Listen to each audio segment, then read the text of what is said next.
Salut Madrid famille. Kylian Mbappé termine la saison en apothéose avec un trophée individuel de plus, le soulier d'or européen, une récompense méritée pour une année exceptionnelle sous les couleurs du Real Madrid. Pour sa première saison à Madrid, il marque déjà l'histoire avec 31 buts inscrits en championnat et une régularité impressionnante. Il devance Victor Gyökeres et Mohamed Salah grâce à ses performances et à l'impact qu'il a eu dans les matchs décisifs. Le Français devient ainsi le premier joueur du Real à remporter le soulier d'or depuis Cristiano Ronaldo, une confirmation de son statut de superstar mondial et de sa capacité à répondre présent dans les grands moments. À seulement 26 ans, Mbappé continue de repousser les limites, enchaînant les records avec une facilité déconcertante. Ce trophée vient récompenser une saison pleine où il a porté le Real sur ses épaules dans des matchs cruciaux, notamment en Liga et en Ligue des Champions. Il ne cesse de faire taire les critiques en étant décisif dans les grands rendez-vous et en apportant sa touche de magie à chaque apparition. L'histoire entre Mbappé et Madrid ne fait que commencer, et avec ce soulier d'or en poche, tout laisse penser qu'il pourrait marquer une ère et s'inscrire dans la légende du club merengue comme ses illustres prédécesseurs. Le message est clair, Mbappé est déjà chez lui à Bernabéu et le monde du football est prévenu.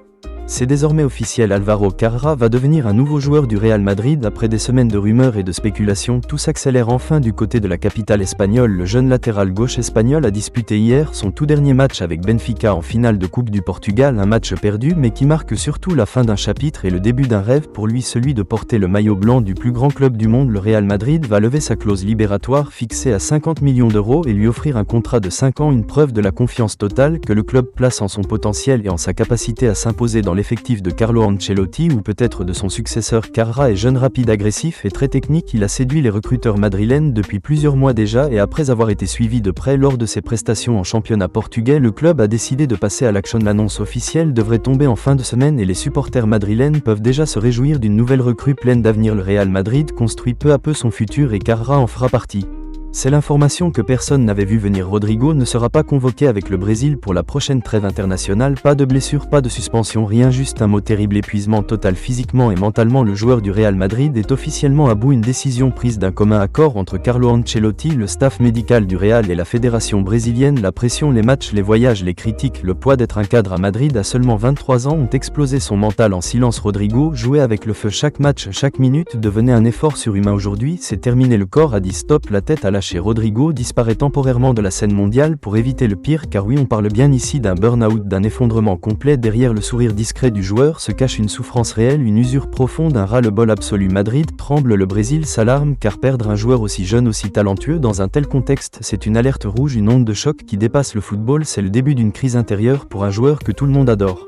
Incroyable. Le Real Madrid entre dans une nouvelle ère avec Xavi Alonso aux commandes, mais l'ancien maestro de la Roja va devoir patienter avant de diriger certaines de ses stars, car selon les dernières informations confirmées, Vinicius Junior, Arda Güler et Andriy Lunin ne seront pas présents à Valdebebas pour la reprise de l'entraînement prévue début juin. Les trois joueurs sont actuellement mobilisés avec leur sélection nationale pour des compétitions sur le continent américain, ce qui rend leur retour à Madrid impossible avant le 15 juillet. En réalité, ils ne repasseront même pas par la capitale espagnole puisqu'ils rejoindront directement le camp d'entraînement estival du Real Madrid prévu aux États-Unis, une décision logique du club pour éviter les allers-retours et gérer la fatigue des internationaux, mais qui privera Xavi Alonso d'une première prise de contact directe avec des joueurs clés de l'effectif. Vinicius Junior, qui est devenu l'une des figures principales du projet merengue, manquera donc les premiers entraînements sous les ordres du nouveau coach, tout comme Güler, pépite très attendu pour la saison prochaine, et Lunin, qui sort d'une excellente année où il a su montrer toute sa valeur dans les cages madrilènes. Ce contretemps n'empêchera pas le Real Madrid de bien préparer sa saison, mais il pose déjà la question du temps d'adaptation sous Xavi Alonso, surtout pour les jeunes comme Güler, qui auront besoin de repères clairs dans ce nouveau cycle que le club est en train de lancer.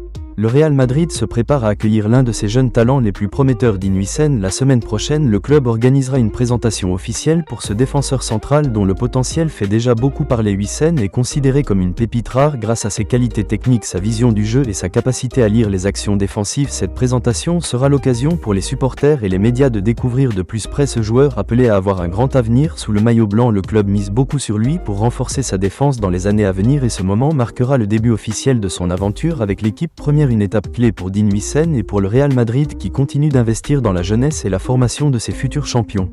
Le Real Madrid envisage d'organiser un match amical exceptionnel contre la sélection brésilienne cet été.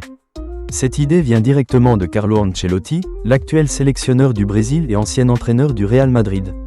Bien que la rencontre soit déjà dans les plans des deux parties, aucune date précise n'a encore été annoncée. Ce match serait une belle occasion pour les deux équipes de se préparer et de se mesurer dans un cadre amical, tout en offrant un spectacle de haut niveau aux supporters du football international. Ancelotti, qui connaît parfaitement le Real Madrid pour y avoir exercé pendant plusieurs saisons, souhaite renforcer les liens entre le club espagnol et la sélection brésilienne, dont il est désormais à la tête. Les discussions continuent pour fixer la date idéale, mais ce match amical promet déjà d'être un événement majeur de la prochaine période estivale dans le monde du football. Si tu es fan de Real Madrid, abonne-toi et like pour recevoir toutes les actualités sur le mercato. À bientôt.